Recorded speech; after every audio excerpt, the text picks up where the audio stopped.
Hi, we're going to read Chapter 2 of Maniac McGee. We're going to be reading with Walker, and this one's Ranger. Got the puppies reading with us. All right, Chapter 2. Everybody knows that Maniac McGee, then Jeffrey, started out in Hollidaysburg and wound up in Two Mills. The question is, what took him so long? And what did he do along the way?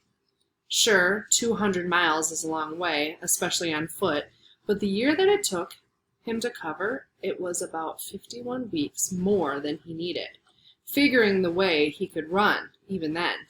The legend doesn't have the answer. That's why this period is known as the Lost Year. And another question, why did he stay here? Why Two Mills?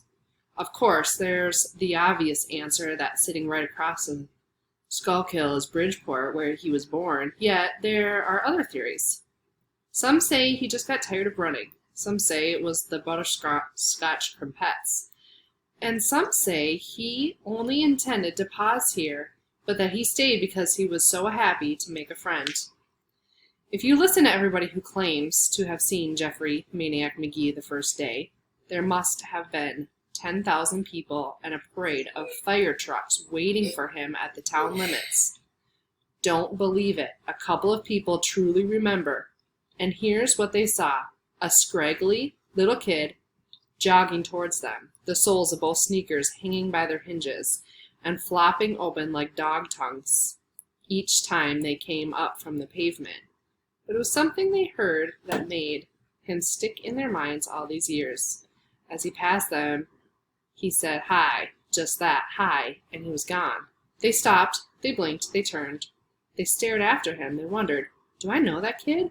Because people just didn't say that to strangers out of the blue.